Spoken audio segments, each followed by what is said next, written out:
वालेकुम। मेरा नाम इरफान बशीर मलिक है और अगर आप लोग हमारे पिछले सेशंस को फॉलो करते आए हैं तो आपको आइडिया होगा कि हम इस developer blockchain development boot camp के अंदर कोशिश कर रहे हैं कि आपको ब्लॉकचेन डेवलपमेंट से रिलेटेड जो इंट्रिकेसीज हैं उनके हवाले से बताया जाए और साथ ही साथ हम कोशिश करते हैं कि हर रोज़ या हर सेशन में कोई ना कोई एक छोटी सी सैम्पल एप्लीकेशन बनाई जाए।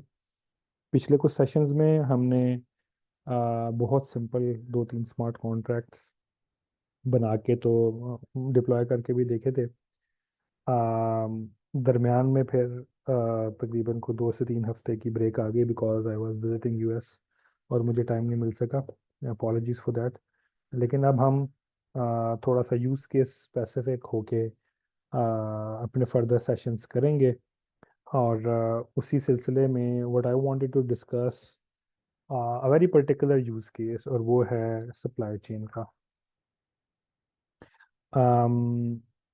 सप्लाई चेन का यूज़ केस मैंने क्यों सेलेक्ट किया, वो इस वजह से कि सप्लाई चेन एक ऐसी चीज़ है कि जो हमारी डेली लाइफ में अगर हम अपने इर्द गिर्द देखें तो बहुत ज़्यादा रेलेवेंट है। बिफोर वी मूव फॉरवर्ड, अगर किसी को सप्लाई चेन का पूरा कॉन्सेप्ट, वैसे तो इस डायग्राम में भी सामने नज़र आ रहा होगा, अगर सप्लाई चेन का पूरा एक एंड टू एंड फ्लो या उसके कॉन्सेप्ट के हवाले से अगर आइडिया है तो if anyone wants to chip in with their understanding तो प्लीज फील फ्री। कोई है बता सकता है कि सप्लाई चेन क्या होती है?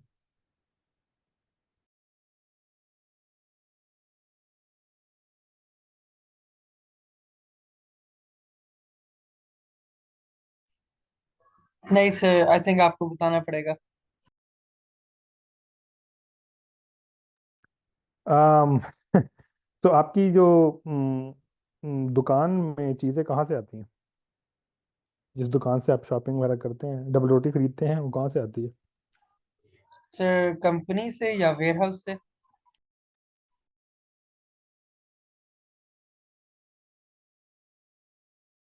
हाँ, लेकिन ऑब्वियसली एक पूरा एंड टू एंड अगर प्रोसेस उसको आप मैप करें, ये जो डायग्राम देख रहे हैं, तो इससे आपको क्या समझ में आ रही है? सर, इससे मुझे समझ आ रही है कि डबल रोटी बनने से लेके शॉप तक आने तक बहुत सारे बीच में इंटरमीडियरीज हैं, बहुत सारे पार्टिसिपेंट्स हैं।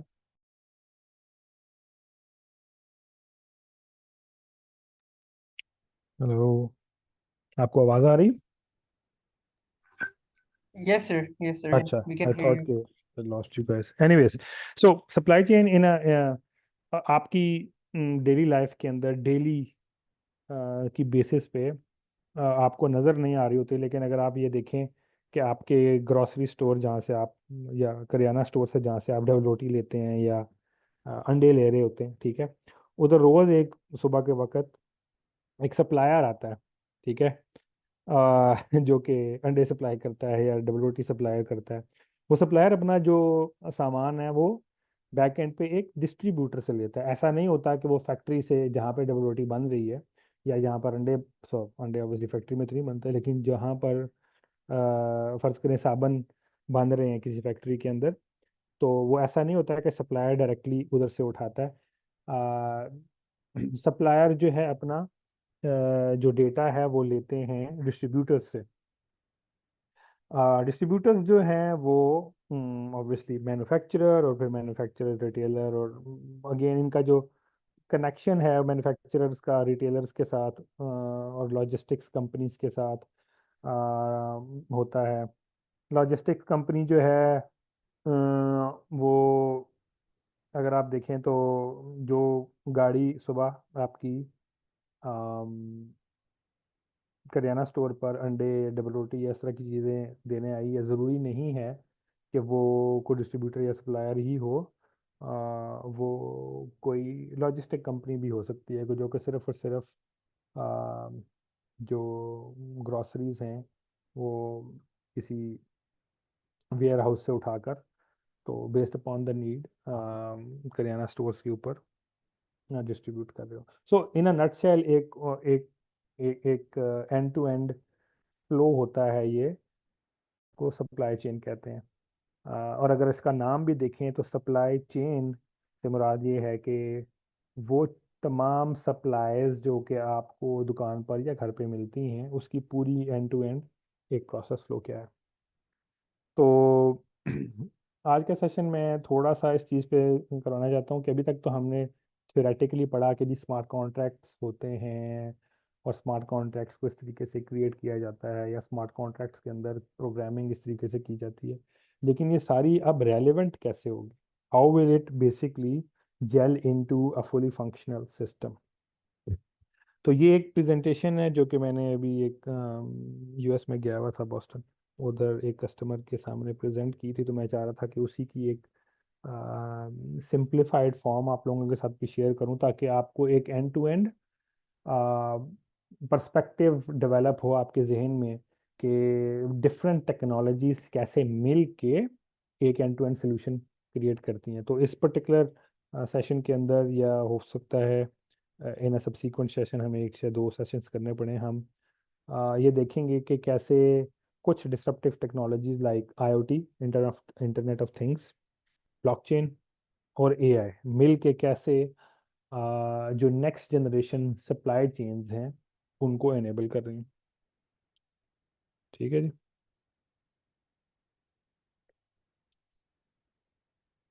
अच्छा जी। अम, अगर अगेन आपको सप्लाई चेन का आइडिया नहीं है तो आप नेट से देख सकते हैं, गूगल से या चैट जीपीटी से। मैं उस डिटेल में नहीं जाऊंगा, बट हम सबसे पहले डिस्कस करेंगे कि प्रॉब्लम स्टेटमेंट क्या है हमारे सामने। तो आज की जो सप्लाई चेन है उसको जो क्रिटिकल चैलेंजेस हैं, हमने पहली स्लाइड में कहा कि हम ऑटोनोमस सप्लाई चेन्स को डिस्कस करेंगे और इसमें ये देखेंगे कि आईओटी, ब्लॉकचेन और एआई कैसे फ्यूचर की जो सप्लाई चेन्स हैं उनको इनेबल कर रहे हैं। तो सबसे पहले तो हमें ये डिस्कस करना है ना कि वो कौन से ऐसे प्रॉब्लम्स हैं कि जिनको आप आईओटी, ब्लॉकचेन या एआई के थ्रू सॉल्व कर सकते हैं। लाइक जो एग्जिस्टिंग सिस्टम्स चल रहे हैं उनमें प्रॉब्लम्स क्या हैं। ठीक है।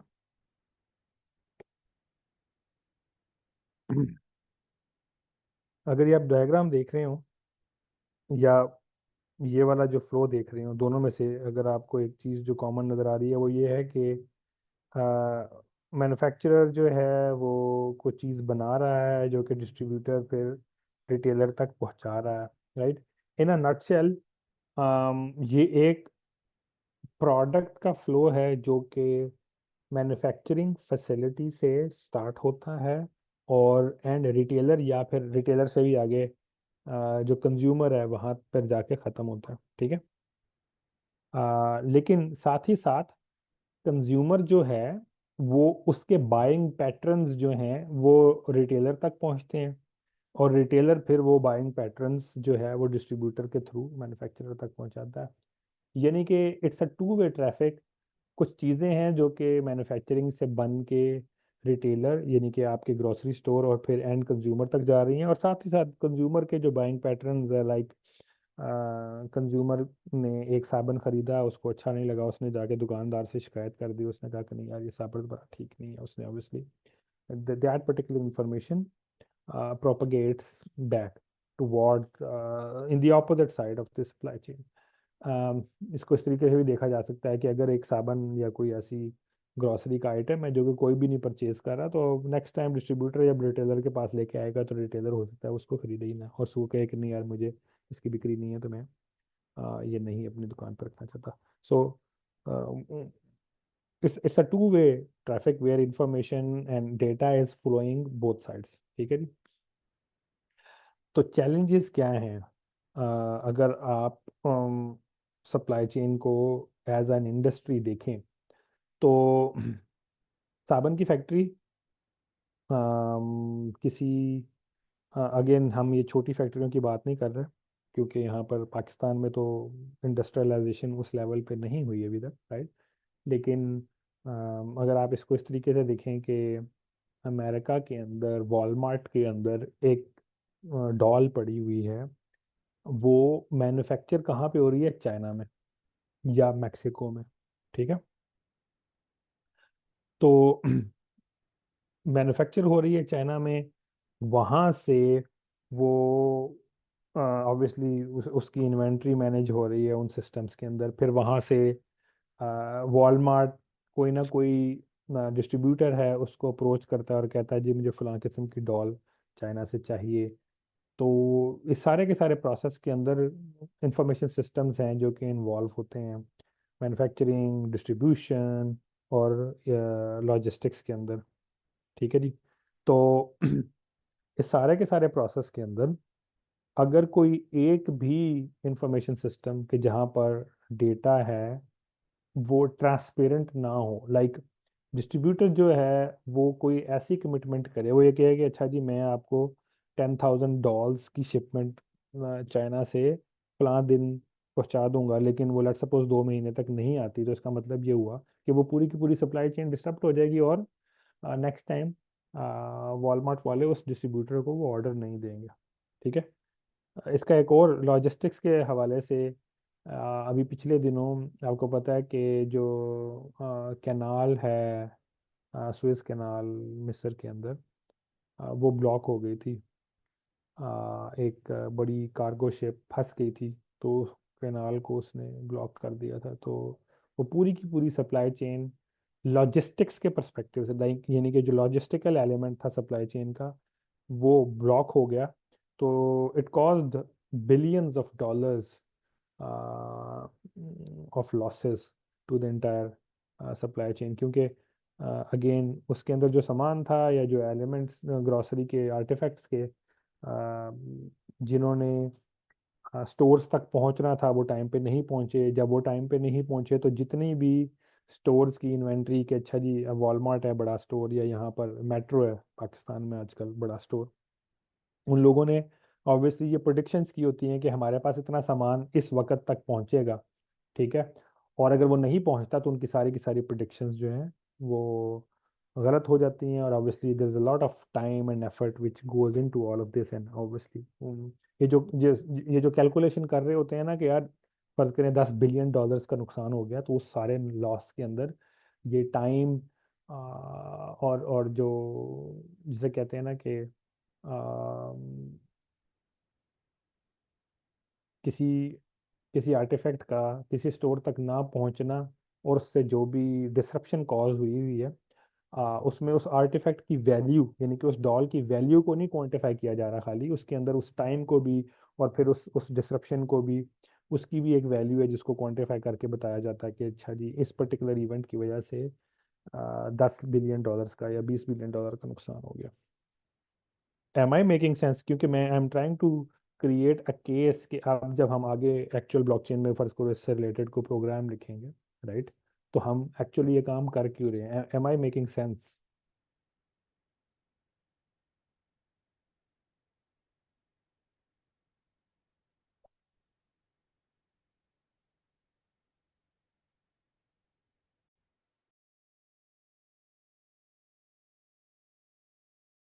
अच्छा जी, अफसा ने कहा है कि yes it is making sense. चले, गुड हो गया जी, at least it is making sense for someone. ठीक है। तो अब चैलेंजेस क्या हैं? सो हम ये कह रहे हैं कि जी ये ट्रेडिशनल सप्लाई चेन है, ब्लॉकचेन तो अभी कल की बात है, वो 10-12 साल हुए हैं इस टेक्नोलॉजी को इवॉल्व हुए हुए। इसी तरीके से एआई भी और आईओटी वगैरह ये सारा कुछ। तो ये जो सप्लाई चेन है और मैन्युफैक्चरिंग से रिलेटेड जो इंडस्ट्रीज हैं वो तो 50-60-70 बल्कि शायद इससे भी ज़्यादा सालों से इस्टेब्लिश्ड हैं। तो आहिस्ता आहिस्ता प्रोसेसेस और इंफॉर्मेशन सिस्टम्स जो हैं वो इम्प्रूव हो रहे हैं, लेकिन आज भी अ, जिसे कहते हैं जो सबसे इम्पोर्टेंट चैलेंज है वो है लैक ऑफ ट्रांसपेरेंसी। और लैक ऑफ ट्रांसपेरेंसी के अंदर difficulty tracking products and information flow. मैं फिर एग्जांपल दूंगा कि एक डॉल्स वॉलमार्ट ने जो कि अमेरिका का सबसे बड़ा सुपर स्टोर है, उन्होंने कहा या मेट्रो वालों ने कहा या हाइपर स्टार वालों ने कहा कि जी हमने चाइना से $10,000 इंपोर्ट करवानी है, ऐसे अपने लाहौर के या पूरे पाकिस्तान के अंदर जितने भी इनके स्टोर्स हैं उनमें। और दरम्यान में एक डिस्ट्रीब्यूटर है कि जिसने उनसे ये ऑर्डर लिया, या वेंडर है। तो अब हाउ डू दे इंश्योर कि जो बंदा जिसने कमिटमेंट की हुई है, they are living up to their commitment. ये इम्पोर्टेंट इसलिए है क्योंकि ये जहन में रखें कि वॉलमार्ट है या मेट्रो है या हाइपरस्टार है, जो पाकिस्तान में बड़े बड़े स्टोर्स हैं, इनके अपने इंफॉर्मेशन सिस्टम हैं। तो यहाँ पे जो वॉलमार्ट के या हाइपरस्टार का या मेट्रो का जो बड़ा स्टोर है, उसका अपना इंफॉर्मेशन सिस्टम इनके अपने आईटी वाले मैनेज कर रहे हैं, ठीक है। लेकिन जो डिस्ट्रीब्यूटर है, जिसने वो डॉल्स चाइना से ला के उनको देनी है, ठीक है, उनका अपना इंफॉर्मेशन सिस्टम है, ठीक है। इसी तरीके से जो लॉजिस्टिक्स कंपनी है, अब जो भी इस तरह की एक्सपोर्ट्स होती हैं, फर्स्ट करो चाइना से जो माल एक्सपोर्ट हो रहा है और अमेरिका की मार्केट में या पाकिस्तान की मार्केट में आ रहा है, तो वो किसी न किसी लॉजिस्टिक कंपनी के थ्रू आ रहा है। अब अगर एग्जांपल दें कि जो चाइना का माल फर्ज करें पाकिस्तान में आता है ऊपर से थ्रू ट्रक्स, इधर से आता है खुंजराब पास से, ठीक है। उसकी जो सारी की सारी लॉजिस्टिकल सप्लाई लाइन है, उसका track and trace system obviously फर्क होगा क्योंकि वो ट्रकों के थ्रू आ रहा है। लेकिन वही माल अगर अमेरिका जा रहा है चाइना से, तो थ्रू सी जा रहा है, ठीक है। और सी के थ्रू जब जा रहा है तो वो पोर्ट्स एंड शिपिंग की हैंडलिंग, यानी कि बड़े बड़े बहरी जहाज़ों में वो कंटेनर्स में सामान पैक होना है। So at every juncture there are certain systems या इंफॉर्मेशन सिस्टम्स के जहाँ पर इंफॉर्मेशन स्टोर हो रही है, ठीक है। यानी कि कितने डब्बे लोड हो रहे हैं, कितने डब्बे अनलोड हो रहे हैं, ठीक है। Are you guys following me? So what I am saying is कि बहुत ही ज़्यादा दरमियान में इस पूरी की पूरी सप्लाई लाइन के अंदर, सप्लाई चेन के अंदर बहुत ही ज़्यादा इंडिपेंडेंट और डिसकनेक्टेड सिस्टम्स होते हैं कि जो कि एक दूसरे के साथ कम्युनिकेट तो करते हैं but in a very non transparent way. यानी कि मैं अगर एक डिस्ट्रीब्यूटर हूँ या मैं एक लॉजिस्टिकल कंपनी हूँ, तो मैं ये कह सकता हूँ कि यार मेरा ट्रक जो है खुजरात पास लाइक चाइना से लाहौर पहुँचना है, और मैं कह देता हूँ कि अच्छा जी आज वो बीजिंग से निकल पड़ा है और 4 दिन बाद लेट सपोज वो लाहौर पहुँचेगा। I don't have any way of knowing कि what happens in between, like जब वो बीजिंग से निकला और लाहौर पहुंचने से पहले तक दरमियान में जो 4 दिन गुजरे वो कैसे गुजरे, कहाँ गुजरे। क्योंकि जब उसने स्टोर से निकला वो ट्रक, तो उसने अपनी डेटाबेस में एंट्री कर दी जो उनका इंफॉर्मेशन सिस्टम है, राइट। रास्ते में क्या हुआ किसी को कोई पता नहीं, टिल द टाइम कि वो यहाँ पर हाइपरस्टार में चेक इन नहीं होता, ठीक है। तो बिकॉज सिस्टम्स डिस्कनेक्टेड हैं और कोई रियल टाइम अपडेट्स नहीं है, तो lack of transparency is the single most important challenge, ठीक है जी। जी रऊफ खान साहब ने हाथ रेस किया। जी Rauf, you can speak, I think you can unmute yourself. Sir अस्सलाम वालेकुम। वालेकुम सलाम। सर बट ट्रैकर तो यूज़ होती हैं। हाँ जी, मैं उसी तरफ आ रहा हूँ। ट्रैकर तो हो रहे हैं ना यूज, लेकिन वो ट्रैकर किस सिस्टम को अपडेट कर रहा है, राइट, ये क्वेश्चन है। लाइक अभी मैं लेट सपोज इस एग्जांपल को थोड़ा सा छोटा कर लेते हैं ना। मैंने मैं लाहौर में बैठा हूँ, मैंने दराज पे एक आइटम डाला हुआ है। मैंने यहाँ से एक से बैट भेजना है आपको सियालकोट से, ठीक है। आप पिंडी में हम्म, बैठे हुए हो, तो मैं एक ट्रक के थ्रू वो भेज रहा हूँ। ट्रक पे ट्रैकर लगा हुआ है। अब वो जो ट्रैकर है वो अपडेट या तो ट्रैकिंग कंपनी को भेज रहा है या आपको भेज रहा है, ठीक है ना। यानी कि जो मैन्युफैक्चरर है, जो रिसीवर है उस बेचारे को तो अभी तक नहीं पता ना, क्योंकि वो तो आप तो जो सेलर है उसी को बार बार कॉल करके पूछोगे कि यार मेरा किधर पहुंचा है, मेरी शिपमेंट किधर पहुंची है। या अगर वो फर्ज करो टीसीएस के थ्रू है, तो टीसीएस वाले अपनी शिपमेंट को अपडेट करते हैं एवरी लाइक 2 to 3 आवर्स या 4 आवर्स, लेकिन वो भी उन टच पॉइंट्स पे कि जहाँ पर लेट्स सपोज अगर उनकी शिपमेंट सियालकोट से चली है और उनके पिंडी वाले स्टेशन पे पहुंची है या पेशावर वाले पे पहुंची है, तो जब वो उस स्टेशन पे पहुंचती है तो वो अपडेट कर देते हैं, अच्छा जी सुबह के टाइम लिखा हुआ आएगा कि 8 AM वो सियालकोट स्टेशन से निकली, शाम को 6 PM वो पेशावर या पिंडी स्टेशन पे पहुंची, और फिर वहां से राइडर ने उठाया और डिस्पैच किया। दरमियान में क्या हुआ, किसी को कोई पता नहीं। दूसरी बात जो ज़्यादा इम्पोर्टेंट है वो ये है कि ये डिपेंडेंस लॉजिस्टिकल कंपनी के ऊपर आ गई ना। सो मैं एज अ सेलर मैं ये कहूँगा कि यार मैंने तो डिस्पैच कर दी, अब आप जाएं और TCS की वेबसाइट पे जाके देखें, ठीक है। ओके। सो तो इन अ इंटीग्रेटेड और कोहेरेंट सिस्टम, जिसको हम कहते हैं ना ट्रांसपेरेंट सिस्टम, होना तो ऐसा चाहिए, या इस तरीके की एक पॉसिबिलिटी होनी चाहिए कि एक ही सिस्टम पे सेलर, लॉजिस्टिक्स कंपनी और मैन्युफैक्चरर, लेट्स सपोज, ठीक है, सेलर कोई और है, मैन्युफैक्चरर अगर कोई और है, तो वो सारे के सारे एक ही सिस्टम के ऊपर अपना डाटा अपडेट कर सकें। This that is where blockchain could potentially come in, क्योंकि ब्लॉकचेन एक पब्लिक लेजर होता है ना जो कि सारे एक्सेस कर सकते हैं, ठीक है। सो मैं जो केस बनाना चाह रहा हूँ वो यही बनाना चाह रहा हूँ कि जो प्रैक्टिकल चैलेंजेस जिनको ब्लॉकचेन सॉल्व करता है वो ये है कि बजाय इसके कि TCS वाले अपने सिस्टम के अंदर अपडेट करें कि ट्रक कहाँ पहुंचा है, वो ब्लॉकचेन पे अपडेट कर दें ताकि आप जो है आराम से उसको देख सको इन अ पब्लिक लेजर, ठीक है। ओके। अगेन ये जो चैलेंजेस के अंदर हमने ये 3 पॉइंट्स लिखे हुए हैं सेल्फ एक्सप्लेनेटरी हैं, लेकिन हम जब एक्चुअल यूज केसेस के ऊपर ज़रा ज़्यादा फोकस करेंगे तो आपको आइडिया हो जाएगा कि इनएफिशिएंसी और डिलेज वगैरह कैसे रिमूव किए जा सकते हैं। इनएफिशिएंसी और डिलेज फर्ज करें, आप शायद थोड़ा लेट आए हो, मैं दिखा देता हूँ जो हमने स्टार्ट में डिस्कस किया था ना, कि हम डिस्कस करेंगे कि IoT, ब्लॉकचेन और AI तीनों मिलके मॉडर्न सप्लाई चेन्स को कैसे इनेबल कर रहे हैं।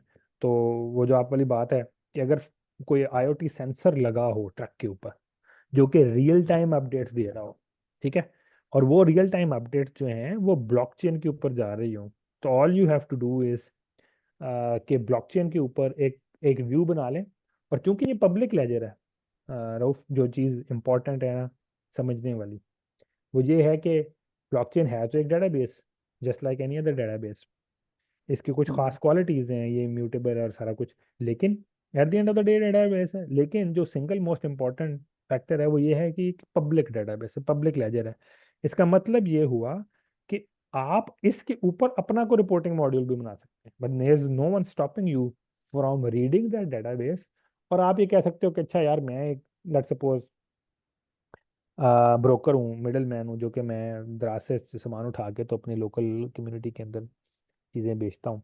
तो मैं अपने लिए एक ऐसा सिस्टम क्रिएट कर सकता हूँ कि जहाँ पर मैं ये कहूँ कि जो डिस्ट्रीब्यूटर है और जो लॉजिस्टिकल कंपनी है वो ब्लॉकचेन के ऊपर डाटा डालें, और आप उसके ऊपर एक कस्टम रिपोर्ट क्रिएट करके तो लोगों को दिखाओ कि अच्छा यार, ये जो मैंने, आप लोगों ने मेरे प्लेटफॉर्म के थ्रू सामान ऑर्डर किया, यहाँ पर पहुंचा, यहाँ पर पहुंचा, यहाँ पर पहुंचा, लाइक जिस तरीके से गूगल मैप्स पे आप अपनी लोकेशन शेयर करते हैं, ठीक है ना, you could create similar interface on top of blockchain, ठीक है। अगेन, ब्लॉकचेन होना जरूरी नहीं है, it could be any public database, लेकिन चूंकि आमतौर पे डेटाबेसेस पब्लिक नहीं होती, ठीक है, तो the use case that I am proposing is कि आप उसको ब्लॉकचेन पे रख दें। अब ब्लॉकचेन के अंदर ऑब्वियसली लॉजिस्टिकली दूसरे प्रॉब्लम्स ये हैं कि ब्लॉकचेन पे डाटा राइट करना, it's a bit expensive than writing data on a simple database. लेकिन ये हमने शुरू के सेशंस में डिस्कस किया था कि गैस क्या होती है और गैस फीस वगैरह क्या होती हैं, क्योंकि ब्लॉकचेन पे डाटा राइट करना इतना आसान नहीं है। We could potentially do a follow up session on that, अगर आप लोगों को प्रूफ ऑफ वर्क या प्रूफ ऑफ स्टेक के ऊपर हमने बहुत ज़्यादा, मेरा नहीं ख्याल है हमने टाइम स्पेंड किया था। But at the end of the day the idea is very simple. एक पब्लिक लेजर है, एक पब्लिक डेटाबेस है जिसके ऊपर डाटा राइट हो रहा है, और आप उसके ऊपर अपनी कस्टम रिपोर्ट्स वगैरह जनरेट कर सकते हो। आगे चलते हैं, बिकॉज अगेन एक एंड टू एंड फ्लो जो है वो ज़्यादा इम्पोर्टेंट है समझना। अच्छा, अब जो सबसे ज्यादा इम्पोर्टेंट फैक्टर है इस सारे के सारे पूरे के पूरे end to end use case के अंदर, अगेन मैं आपको प्रॉब्लम्स और उनके सॉल्यूशंस के हवाले से जो रेलेवेंस है ना ब्लॉकचेन की या इवन आईओटी और एआई की, वो समझाने की कोशिश कर रहा हूँ, क्योंकि अगर आपको रेलेवेंस समझ में आ जाएगी तो कोडिंग इज सेकंड, राइट? तो आई थिंक अगर मैं सिर्फ एक प्रॉब्लम को हाईलाइट करूं और मैं कहूँ कि यार, जो दुनिया मतलब इस पूरी की पूरी सप्लाई चेन में या इवन ओवरऑल दुनिया में जितने भी इंफॉर्मेशन सिस्टम है, उनमें सिंगल मोस्ट इम्पॉर्टेंट चैलेंज वो है ना, वो डेटा की मैनेजमेंट का। कि यार, सप्लायर का अपनी डेटाबेस है, लॉजिस्टिक कंपनी की अपनी डेटाबेस है, ठीक है, जो एक्चुअल मैन्युफैक्चरर है जो फैक्ट्री में बैठ के data manufacture sorry items manufacture कर रहा है, उसकी अपनी डेटाबेस है। सही है। और बहुत ज़्यादा डेटा रिडंडेंट है, लाइक एक डेटाबेस से दूसरे डेटाबेस में डेटा डायरेक्ट जा भी नहीं जाता, सीमलेस नहीं होता। डेटा के अंदर डेटा एंट्री के बहुत सारे प्रॉब्लम्स होते हैं। इसको इस तरीके से भी समझें कि डेटा जो मैनेजमेंट के जो चैलेंजेस हैं, आपको, आप में से शायद जो लोग थोड़े से ज़रा पुराने हैं उनको आइडिया होगा कि there was this huge problem back in year 2000, जब मिलेनियम नया स्टार्ट हुआ था, के जी Y2 के बग है। और Y2 के बग किस वजह से था कि जो डेट्स थी इंफॉर्मेशन सिस्टम्स के अंदर, वो ज़्यादातर इसी तरीके से सेव होती थी कि 19,000, यानी कि जो भी डेट था ना ईयर वाला, वो 1990, 1991, 1992, they did not, most of the information systems did not cater for the fact कि डेट जो है जब 2000 पे पहुंचेगी, जब मिलेनियम चेंज होगा, तो शायद वो उसको हैंडल ना कर सकें। आज भी अगर आपने फर्ज करो सिंपल जावास्क्रिप्ट में कोड लिखा है जिसके अंदर आप डेट की मैनिपुलेशन कर रहे हो, तो अमूमन चैलेंज आ जाता है, कुछ छोटे बहुत राउंडिंग के एरर्स आ जाते हैं, या अगर आपने वो कैलकुलेशन ठीक नहीं की हुई तो इश्यूज आ जाते हैं। सो ये एक बहुत सिंपल सी मैंने एग्जांपल दी है कि अगर आपने डेटा को सही तरीके से सेव नहीं किया हुआ, तो ना सिर्फ ये है कि डेटा को सेव करने के प्रॉब्लम्स, लेकिन डेटा को आगे से फिर मैनिपुलेट करने के प्रॉब्लम। और जितना ज़्यादा, सो अगर पूरी की पूरी सप्लाई चेन की बात करें, एक जगह जहाँ से चाइना से चीज़ ओरिजिनेट हो रही है एक मैन्युफैक्चरिंग फैसिलिटी से, वहाँ पर डेटा की इंसर्शन गलत हुई, ठीक है, तो चांसेस आर कि वो फिर अब जो गलत इंसर्शन है वो प्रोपेगेट करेगी। यानी कि मैंने, एक मैन्युफैक्चरर है जो कि डॉल्स मैन्युफैक्चर कर रहा है, और उसने लेट सपोज डॉल की कोई एट्रीब्यूट गलत डाल दी, वहाँ से डिस्ट्रीब्यूटर को भी वो डाटा गलत फीड होगा, फिर वहाँ से लॉजिस्टिक कंपनी को भी डाटा गलत फीड होगा, फिर वहाँ से ऑब्वियसली जो वॉलमार्ट या रिटेलर वगैरह बने जो कि आइटम सेल करते हैं, उनको भी डेटा गलत फीड होता है। अब पाकिस्तान जैसे मुल्क में अनफॉर्चुनेटली इतना बड़ा चैलेंज नहीं है, लेकिन अगर आप कोई ऐसी चीज़ गलत लेबल लगाकर बेच देते हैं, तो बाहर के मुल्कों में आपको सू कर दिया जाता है, और वो जिसे कहते हैं ना कि वो छोटा मोटी पेनल्टी नहीं होती, मिलियंस ऑफ डॉलर्स की पेनल्टी होती है कि देखें जी, ये आइटम ये गलत डिस्क्रिप्शन लगा के तो बेच रहे हैं। तो जो कहने का मकसद ये है कि जो इम्पैक्ट है ऑफ डेटा इनकंसिस्टेंसी, वो मिलियंस बल्कि बिलियंस ऑफ डॉलर्स का इम्पैक्ट है। Am I making sense?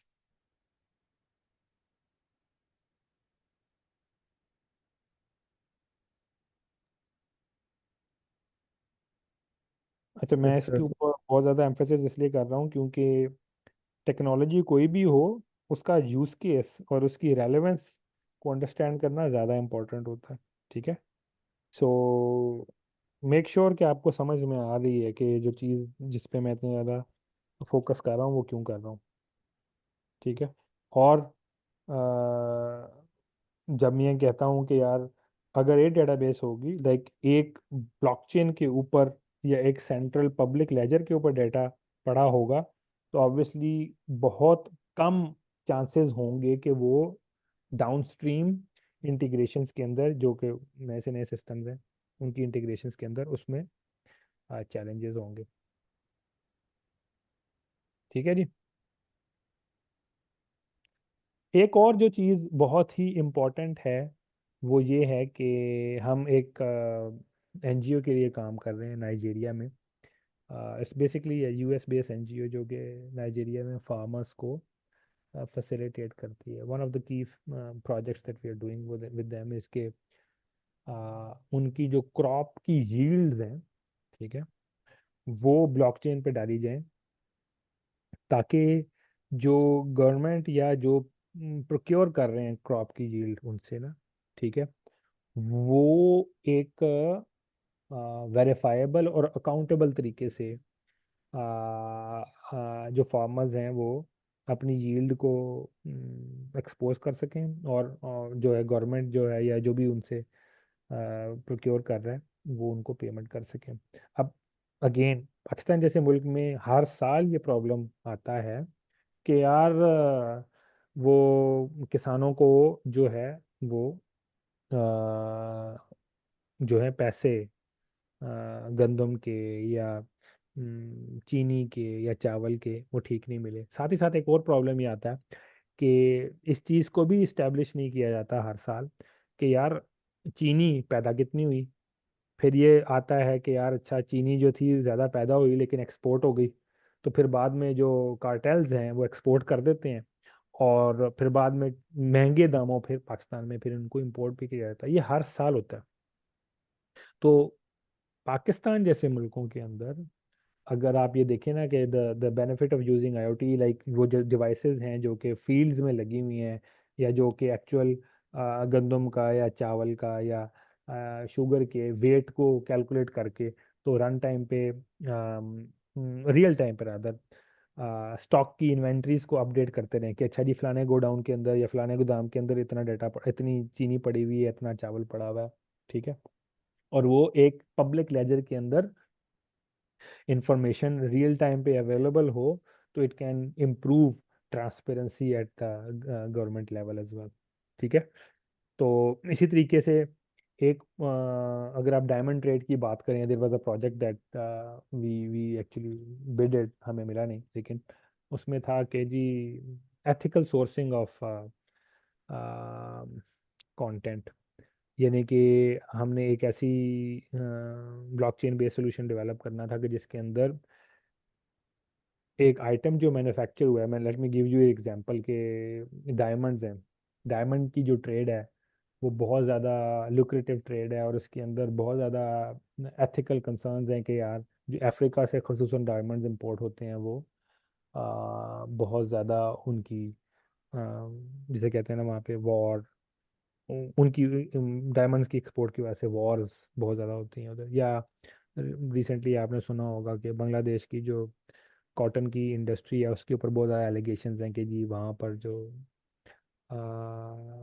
Labours हैं जो कि कॉटन को प्रोड्यूस करते हैं, कॉटन से फिनिश गुड्स वगैरह प्रोड्यूस करते हैं, राइट, उनके साथ कोई अच्छा सलूक नहीं किया जाता। तो सस्टेनेबिलिटी एंड एथिकल अगर कंसर्न देखें तो ये भी एक डेवलपिंग अ सोल्यूशन की जो कि सस्टेनेबल है और एथिकल है और ट्रांसपेरेंट है, इज़ ऑल्सो बहुत ज़्यादा इस पर काम हो रहा है वेस्ट के अंदर, और it's again a $1 billion industry in its own right. ठीक है जी। अच्छा, यहाँ तक कुछ समझ में आ रही है या मैं अपने आप से ही बातें कर रहा हूँ? पर सर ट्रांसपेरेंसी के लिए फिर उन्हें भी तो इस चीज़ पे मतलब एग्री होना होगा, क्योंकि जो अगर मैन्युफैक्चर जैसे कोई शुगर, खास तौर पे पाकिस्तान में जो बहुत बड़े बड़े जो टाइकून होते हैं उनकी अपनी एक पूरी लैंड होती है जिस पे वो हर चीज़ उगाते हैं और फिर वो इसको ना एक्सपोर्ट करते हैं। तो वो हम्म। इस चीज़ में क्यों आएंगे कि वो सेंसर्स वहाँ लगाएं और हाँ सारी इंफॉर्मेशन दें हाँ, और मैं बताता हूँ। सो देखो, टेक्नोलॉजी जो है ना वो इंसान का ना बिहेवियर भी चेंज कर रही है आजकल। सो अगेन ये सेशन करने का मकसद ये है कि मैं सिर्फ आपको ये बता रहा हूँ कि आगे क्या आ रहा है, like what's going to happen in the tech area, और टेक के साथ साथ ऑब्वियसली जो चीज़ें आपको अपने इर्द गिर्द नज़र आएंगी। मैं एग्जांपल देता हूँ। आज हम देखते हैं कि जी जो हमारा डिजिटल मीडिया है, यानी कि जो न्यूज़ चैनल्स वगैरह हैं, चूंकि ये फिजिकल हैं, ठीक है, सेंट्रलाइज्ड हैं, तो इनके ऊपर बहुत ज़्यादा कंट्रोल भी होता है। आपको अक्सर औकात वो न्यूज़ मिलती है जो कि स्टेट चाहती है कि आपको, या जो आप कह लें कि वेस्टेड इंटरेस्ट नाम ले लेते हैं हम, वेस्टेड इंटरेस्ट जो चीज़ फीड करना चाहता है वो आपको मिलता है। लेकिन जो डिसेंट्रलाइज्ड या कम्युनिटी बेस्ड प्लेटफॉर्म्स हैं, लाइक ट्विटर है, राइट, आजकल लोग ज़्यादा उस तरफ जा रहे हैं। क्यों जा रहे हैं?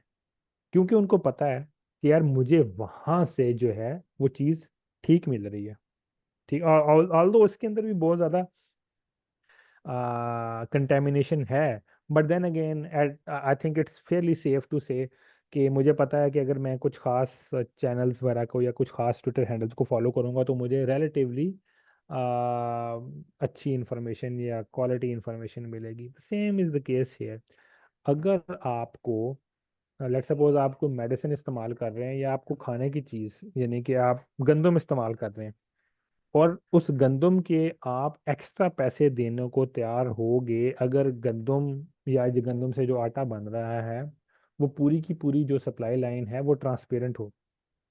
ठीक है, यानी कि अगर मैं किसान से गंदम प्रोक्योर करके और उस पूरे के पूरे प्रोसेस को ट्रांसपेरेंट तरीके से आपके सामने रख दूं कि यार देखें, हमने गंदम यहाँ से प्रोक्योर की, हमने इसको यहाँ पे सफाई की, इस तरीके से सफाई किया, यहाँ पर ये एजेंसी आई, उसने हमारे क्वालिटी कंट्रोल को देखा, फिर हमने इसको पीस कर अब आपको ये आटा दे रहे हैं और इस आटे के अंदर मैदा नहीं है। ठीक है, you would be willing to pay more for that आटा as compared to the other one, right. तो जो आपके कंज्यूमर का पैटर्न है ना, वो खुद ब खुद फोर्स करेगा उन लोगों को कि जो कि वेस्टेड इंटरेस्ट है या जो कि जानबूझ के ये काम नहीं करना चाहता। ऐसा ही होगा आहिस्ता आहिस्ता जब कंज्यूमर उस तरफ जाएगा, क्योंकि आजकल हर किसी के पास मोबाइल है, तो वो ये कह सकता है कि अच्छा यार मैं तब तक आटा नहीं खरीदता जब तक मेरे पास एक ऐप है, मैं आपके आटे की बोरी के ऊपर क्यूआर कोड जो लगा हुआ है ना, उसको स्कैन करके ये श्योर ना कर दूं कि ये मैन्युफैक्चर कहाँ पे हुआ है, कहाँ से किस राउट से मेरे तक पहुंचा। That is eventually going to happen. ऐसा नहीं है कि ये कोई 10-15 सालों के बाद की बात है। This is happening right now as we speak. और ऑब्वियसली जो मुहज़्ज़म ममालिक हैं उनके अंदर तो बहुत ज़्यादा एग्रेसिवली ये कैंपेन्स चल रही हैं कि यार जो सोर्सिंग है रॉ मटेरियल्स की वो अच्छी होनी चाहिए। यहाँ पर तो सुरख मिर्चों के ऑब्वियसली डब्बे के अंदर वो ईंटें पीस के डाल देते हैं, नो वन केयर्स, राइट। लेकिन ऐसा नहीं है कि सारी दुनिया में ऐसे होता है। मैं आपको बता रहा हूँ कि अगर अमेरिका के अंदर लेट सपोज, या फॉर दैट मैटर यूरोप के किसी मुल्क में आप सुरख मिर्चों या खाने की किसी चीज़ के अंदर कोई मिलावट करके बेच दें तो फाइन हज़ारों में नहीं, मिलियंस ऑफ डॉलर्स के अंदर फाइन है। बल्कि 2008 के अंदर there was a case in Japan या चाइना शायद, कि बच्चों का जो दूध के डब्बे थे उसके अंदर कोई कंटेमिनेशन थी। तो I think it was China, ये आप केस लुकअप कर लीजिएगा, समवेयर इन 2008 या 2009। मुझे इसलिए याद है कि मैं उस टाइम अमेरिका में था कि इन्होंने उस कंपनी के सीईओ को, ही वाज हैंग्ड, क्योंकि वो इतना सीरियस एलिगेशन था कि यार बच्चों के दूध के जो डब्बे उनकी मैन्युफैक्चरिंग फैसिलिटी में से निकल रहे थे, उसके अंदर कुछ कंटेमिनेशन थी। सो ऐसा नहीं है कि ये होगा नहीं, ये हो रहा है।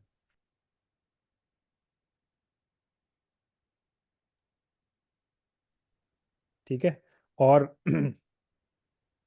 जो सिटीजन काइंड ऑफ कंज्यूमर है ना, यानी कि जो आप जैसे लोग हैं, जिनको ये अवेयरनेस अब आहिस्ता आहिस्ता आ रही है कि नहीं यार, टेक्नोलॉजी जो है ये सारी की सारी चीज़ों को अनेबल कर रही है। Like how difficult it was से जब डाकिया खत लेके आता था, क्योंकि हम तो उस जमाना भी देखा है, उस वक्त हमें कोई कहता ना कि यार टीसीएस नाम की कोई ऑनलाइन ट्रैकिंग की फैसिलिटी भी होगी, तो हम ये कहते थे यार ये कैसे हो सकता है, राइट।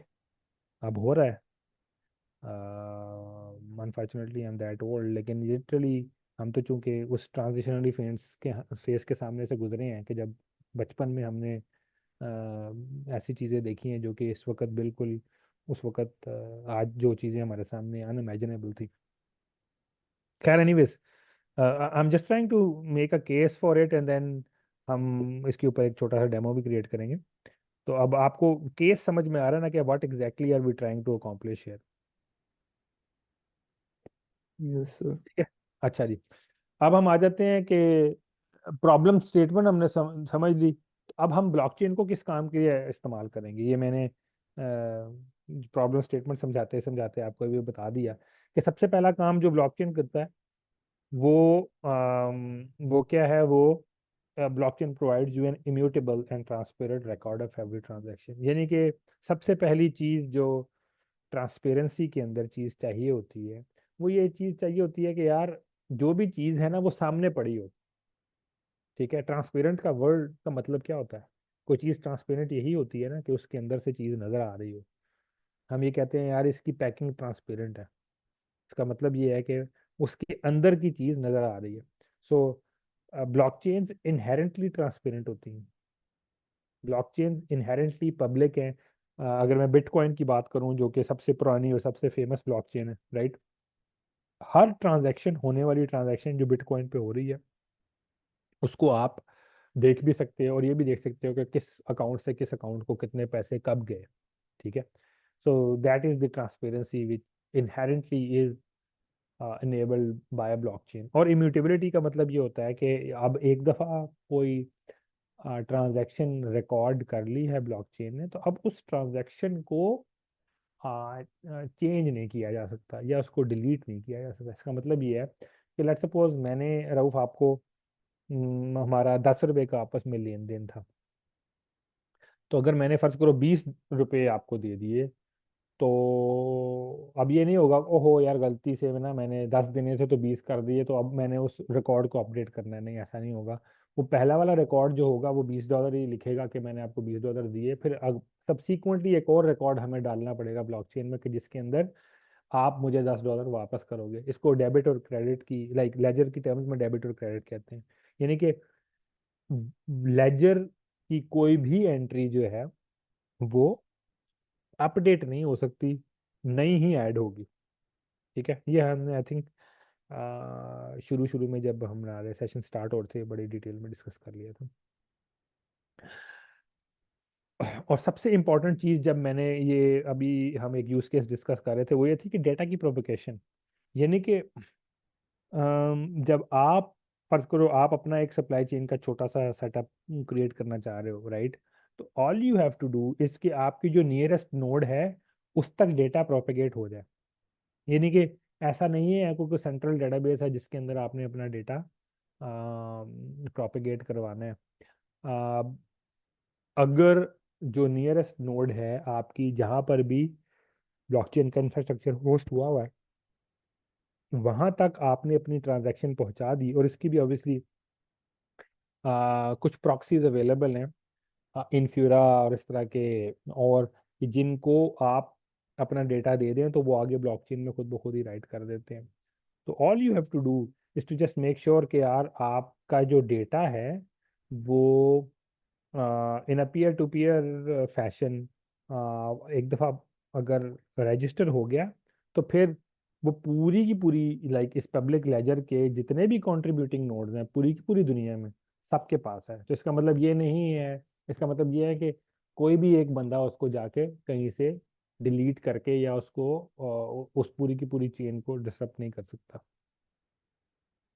और सबसे इम्पोर्टेंट चीज़ कि अगर मैं सप्लाई चेन की ही बात करूँ तो कि अगर आपने सामान डिलीवर कर दिया है तो जो पेमेंट है, तो अब यहाँ पर अब आपको बड़ा समझने की ज़रूरत है कि आम तौर पे सप्लाई चेन में या जो पेमेंट के प्रोसेसेस होते हैं ना वो बड़े मैनुअल हैं। लाइक मैं और आप एक मार्केट प्लेस में ट्रेड कर रहे हैं, मैं सप्लायर हूँ आप बायर हैं। हम आपस में कहते हैं कि अच्छा यार मैं आपको बैंक का चेक दूंगा अगर तुम मुझे, सॉरी आप मुझे बैंक का चेक देंगे अगर मैं आपको आपका सामान पहुंचा देता हूँ। आप पेशावर में लेट सपोज बैठे हो, मैं लाहौर में बैठा हूँ।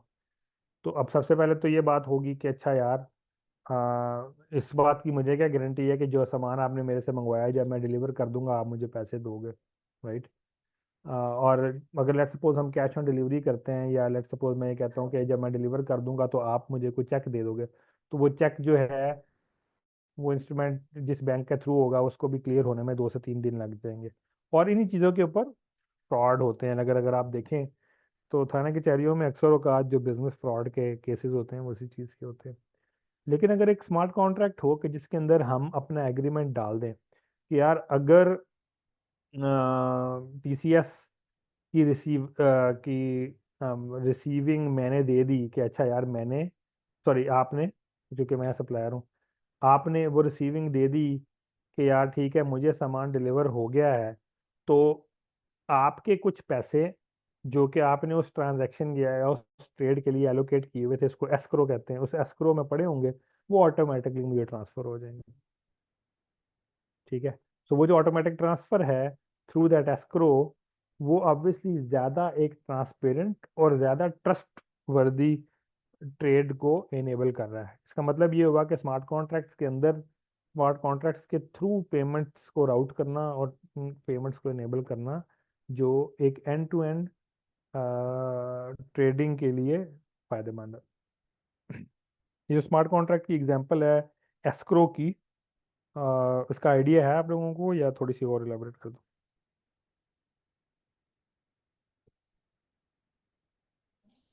सर थोड़ा सा और इसको एक्सप्लेन कर। अच्छा, एस्क्रो क्या होता है? एस्क्रो ये होता है, ये कौन बोला? Let me take names. Rashid. अच्छा नहीं, पहले एक फीमेल वॉइस सर थी। It was me Syeda Hafsa Ali. अच्छा जी, हफ्सा। अच्छा, राशिद, वेलकम बैक। अस्सलाम वालेकुम। मैं डैलस में ही था, लेकिन आई थिंक हम कोऑर्डिनेट नहीं कर सके। I was there for like just 2 days. खैर, फिर जिंदगी रही तो इंशाल्लाह मुलाकात होगी आपसे भी। तो हफ्सा, होता क्या है एस्क्रो के अंदर कि सपोज आपने और मैंने आपस में एक ट्रेड करनी है, ठीक है? लेकिन आप भी फर्स्ट टाइम ट्रेड में हो और मैं भी, लाइक मैं शायद कर रहा हूँ, लेकिन आपको ये नहीं पता कि मैं एक अच्छा सप्लायर हूँ, मैं उस जो चीज़ आपको चाहिए उसको इन टाइम डिलीवर भी कर सकता हूँ कि नहीं। तो आप एक सेंट्रल पार्टी के पास जाओगे, लेट्स सपोज राशिद है, और आप ये कहते हैं कि अच्छा यार राशिद साहब जो है ना वो हम दोनों को जानते हैं, हम मैं राशिद के पास $10 रखवा देती हूँ, अगर इरफान मुझे ये चीज इस डेट तक पहुंचा देता है तो राशिद साहब जो हैं वो इरफान को ये पैसे दे दें। इसको कहते हैं एस्क्रो। अब जो बैंक्स होते हैं ना अमूमन, या इस तरह के जो और फाइनेंशियल इंस्टीट्यूशन होते हैं जिनको ऑब्वियसली लोग ट्रस्ट करते हैं कि हाँ यार ये अपने कॉन्ट्रैक्ट्स को वायोलेट नहीं करते, राइट, तो वो अमूमन एस्क्रो अथॉरिटी वो होते हैं। तो होता ये है कि आप बैंक को, इसका पे ऑर्डर होता है, वो भी एक फॉर्म ऑफ एस्क्रो है, या आप एक बैंक को कहते हैं कि अच्छा यार बैंक की ये गारंटी होती है कि जी उस ट्रेड की एग्जीक्यूशन के एंड पर बैंक वो पैसे दे देगा। स्मार्ट कॉन्ट्रैक्ट्स के अंदर आप लॉजिक लगा सकते हैं, प्रोग्रामेबल लॉजिक, कि यार पैसे जो हैं वो in the form of crypto currency smart contracts के अंदर पड़े हों। ये हमने शायद एक पहले एक डेमो में देखा भी था। दोबारा हम शायद नेक्स्ट सेशन में जो डेमो करेंगे उसके अंदर स्मार्ट कॉन्ट्रैक्ट के अंदर कैसे पैसे आप सेव करवा सकते हैं, और फिर in the form of escrow कैसे डिस्ट्रीब्यूट करवा सकते हैं। तो चूंकि स्मार्ट कॉन्ट्रैक्ट्स और ब्लॉकचेन डिसेंट्रलाइज्ड हैं, तो आप किसी सेंट्रल अथॉरिटी राशिद या किसी बैंक के ऊपर आपको इन्हिसार करने की ज़रूरत नहीं है। यानी कि एक प्रोग्रामेबल इंटरफेस है जिसको हम स्मार्ट कॉन्ट्रैक्ट कहते हैं, वो ये इंश्योर करेगा कि जो दोनों पार्टी जो हैं वो दे आर प्लेइंग बॉल। अब उसका इम्प्लीमेंटेशन ऐसे हो सकती है कि जी आप अपने जैसे कहते हैं ना वॉलेट एड्रेस को, अपने वॉलेट एड्रेस से एक डिजिटल सिग्नेचर साइन करें स्मार्ट कॉन्ट्रैक्ट में कि जी मैं इरफान को, अगर इरफान मुझे लेट सपोज 1 दर्जन अंडे ला के देता है तो मैं उसको $10 दूंगी। इरफान अपने स्मार्ट कॉन्ट्रैक्ट से डिजिटल साइन करेगा कि हाँ I agree to these terms and conditions, और लेट्स सपोज तीसरा एक और बंदा रऊफ, वो ये कहता है कि ठीक है जी, I will be the witness of this trade. अब इसका मतलब ये हुआ कि at any given point in time अगर दो बंदों ने इस ट्रेड के अंदर से उसको अप्रूव कर दिया, तो स्मार्ट कॉन्ट्रैक्ट जो है वो ऑटोमेटिकली पैसों को राउट कर देगा। तो आप ये कहते हैं कि ठीक है जी, मैंने पेमेंट जो है वो स्मार्ट कॉन्ट्रैक्ट में डाल दी, और मैं ये कहता हूँ कि जी ठीक है जी, मैंने अंडे ट्रांसपोर्ट कर दिए।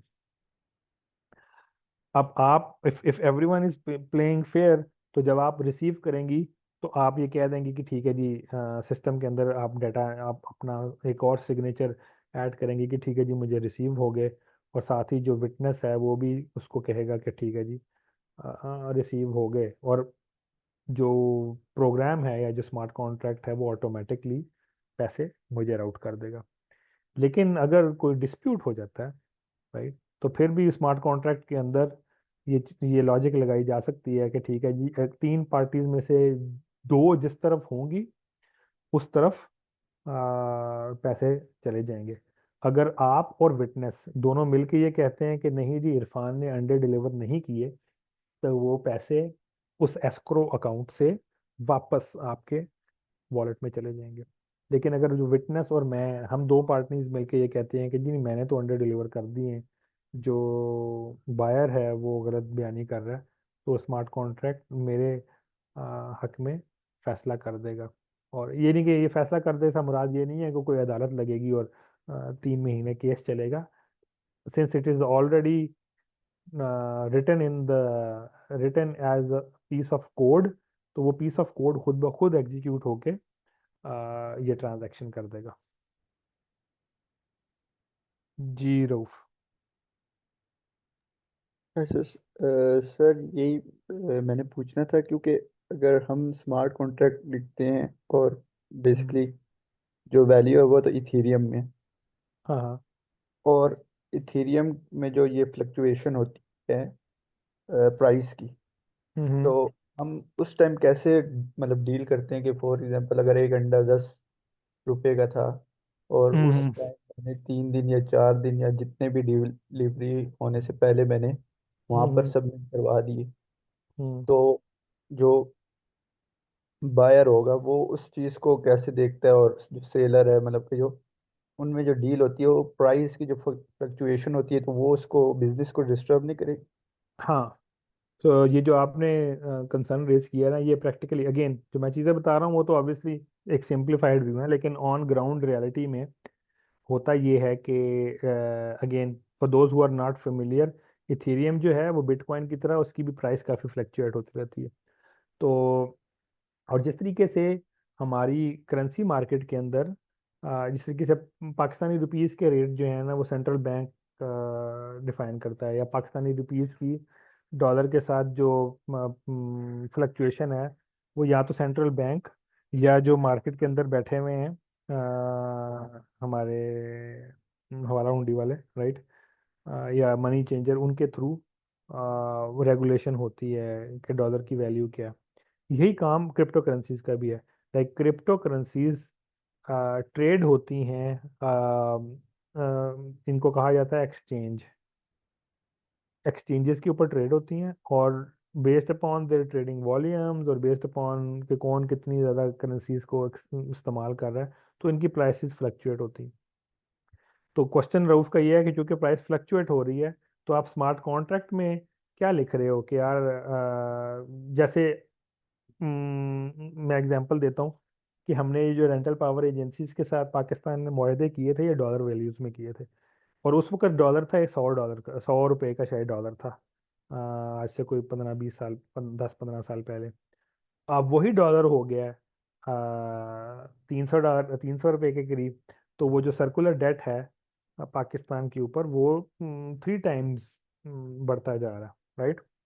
तो अगर उसी चीज़ को यहाँ पर मैप करें कि इथेरियम की आज वैल्यू, लेट सपोज है कि इथेरियम की वैल्यू $1 है, हाइपोथेटिकली स्पीकिंग, और कल उसकी वैल्यू बढ़ गई है, तो इसका मतलब ये है कि रिसीवर को तो ज़्यादा पैसे मिल रहे हैं, राइट।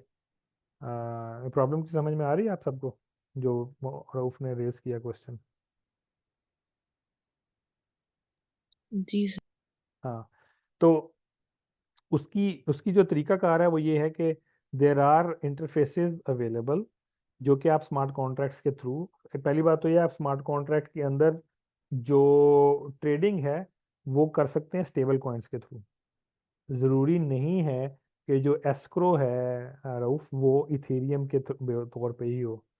वो जो जो एस्क्रो है ना वो स्टेबल कॉइन्स के थ्रू भी हो सकता है, जिसको यूएसडीटी कह सकते हैं। यूएसडीटी अगर आप देखें that is always pegged on $1 या यूएसडीसी या टेदर यूएसडीटी को टेदर ही कहते हैं। ये करेंसीज हैं जो कि they are always pegged at $1। So one of the beauties of crypto currencies इनके इन्होंने ना जो पूरा का पूरा एक फाइनेंशियल सिस्टम था आज तक चलता आ रहा था कि जिसके अंदर आपको पता है कि करेंसी की जो क्या कहना चाहिए इन्फ्लेशन और डिफ्लेशनरी प्रेशर होते हैं उससे काफ़ी ज़्यादा बिजनेसेस को फ़ायदा या नुकसान भी होता है। और बैंक जितने ज़्यादा पैसे नोट छापता है उतनी ही करेंसी डी वैल्यू भी होती है। क्रिप्टो के केस में ये डिफरेंट है क्योंकि अगर मैं बिटकॉइन की बात करूं तो सबको पता है कि at the end of the day कितने बिटकॉइंस माइन होने हैं, यानी कि बिटकॉइन की जो टोटल सर्कुलेशन है वो सबको पता है। Same is the case with Ethereum. तो you can predict the price, और आप ये कह सकते हैं कि जो इसको पेग किया है डॉलर के साथ वो एक डिटर्मिनिस्टिक वे में पेग किया गया है। आप ये कह सकते हैं कि इथेरियम के ऊपर यूएसडीसी एक कॉइन है that will always be equivalent to $1। क्यों? क्योंकि यूएसडीसी की जो टोटल सप्लाई है वो कभी भी चेंज नहीं होगी। अगेन थोड़ा सा एडवांस कॉन्सेप्ट है लेकिन मैं I am trying to answer उस क्वेश्चन के देर आर मैकेनिज्म्स के जिसके थ्रू हम जो वॉलेटिलिटी इन द प्राइस है उसको हैंडल कर सकते हैं, और that is again one of the beauties of crypto currencies. By the way Saturday को मेरा इस्लामिक यूनिवर्सिटी में इसी टॉपिक के ऊपर एक फीमेल कैंपस में छोटी सी टॉक भी है, and I am going to talk about crypto currency and anti money laundering और ये जो प्राइस की फ्लक्चुएशन और वॉलेटिलिटी है इसके ऊपर। पर देन अगेन ये थोड़ा सा एडवांस कॉन्सेप्ट है। हम अगर आप मुझे रिमाइंड कराएंगे तो इसके ऊपर एक डेडिकेटेड सेशन हम कर लेंगे रिगार्डिंग एक्सचेंजेस, प्राइस की वॉलेटिलिटी, स्टेबल कॉइन्स क्या होते हैं, और मार्केट्स के अंदर जो कॉइन्स की वॉलेटिलिटी जो है वो कैसे मैनेज होती है। लेकिन अगेन चूंकि ये हमारा डेवलपमेंट फोकस बूट कैंप है तो मैं डिलिबरेटली अवॉइड कर रहा हूँ इन टॉपिक्स को। और अगेन अगर कोई स्पेसिफिक क्वेश्चन है इस तरह का तो आप वो पोर्टल पे पूछ भी सकते हैं। You don't have to necessarily ask the question in the boot camp itself.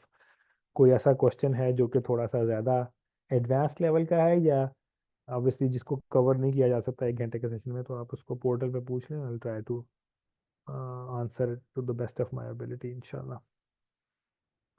I think अभी के लिए क्योंकि थोड़ी सी डिस्कशन लंबी हो गई तो हम आज के दिन कोडिंग में नहीं इंडल्ज होंगे। इंशाल्लाह जो नेक्स्ट सेशन होगा उसके अंदर हम इसी कॉन्सेप्ट को एक छोटी सी सप्लाई चेन का एक फ्रंट एंड बनाकर और उसके पीछे एक स्मार्ट कॉन्ट्रैक्ट बनाकर तो उसको एग्जीक्यूट करेंगे। एक और ऐलान ये है कि हमारा ये जो बूट कैंप है ये वंस अ वीक ही हुआ करेगा क्योंकि कुछ थोड़ी सी और एंगेजमेंट्स हैं कि जिनके ऊपर हमने फोकस करना है। अगेन ईटीएल में कुछ और प्रोग्राम्स भी हैं जो हम कर रहे हैं, तो शायद 2 दिन करना हफ्ते में पॉसिबल ना हो, तो we will stick with the same time Wednesday 8 और 9 PM whatever works for you guys. ठीक है जी। Thank you. अच्छा जी, अगर किसी का सवाल नहीं है तो will call it a day. I stop sharing.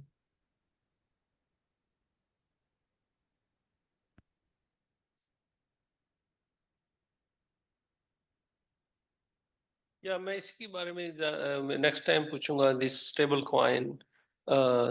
Coin how it affects किस तरह जो है ना जी मनी जी वैल्यूज को मैच करता है at the time of beginning of transaction versus end of the transaction. इस तरह की चीज मे बी वो थोड़ा सा इलेबोरेट कर दीजिए बाद में।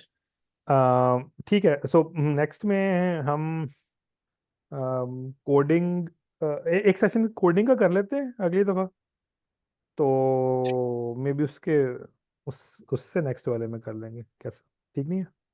ठीक हो। हाँ चलें जी, and sorry again for keeping you guys wait. मैं अगेन ट्रैवल कर रहा था और बहुत हेक्टिक मेरा स्केड्यूल था, तो आई कुडंट। इनिशियली मैंने सोचा था कि मैं उधर जाकर ये सेशन कंटिन्यू कर सकता हूँ, लेकिन फिर देन आई रियलाइज्ड कि बहुत ज़्यादा हेक्टिक स्केड्यूल है, बट इंशाल्लाह विल इंशाल्लाह अब इसको कंटिन्यू करेंगे इन अ रेगुलर बेसिस, वीकली। इंशाल्लाह, जज़ाकल्लाह खैर। जी, अस्सलाम वालेकुम। Okay, sir. Love. Love.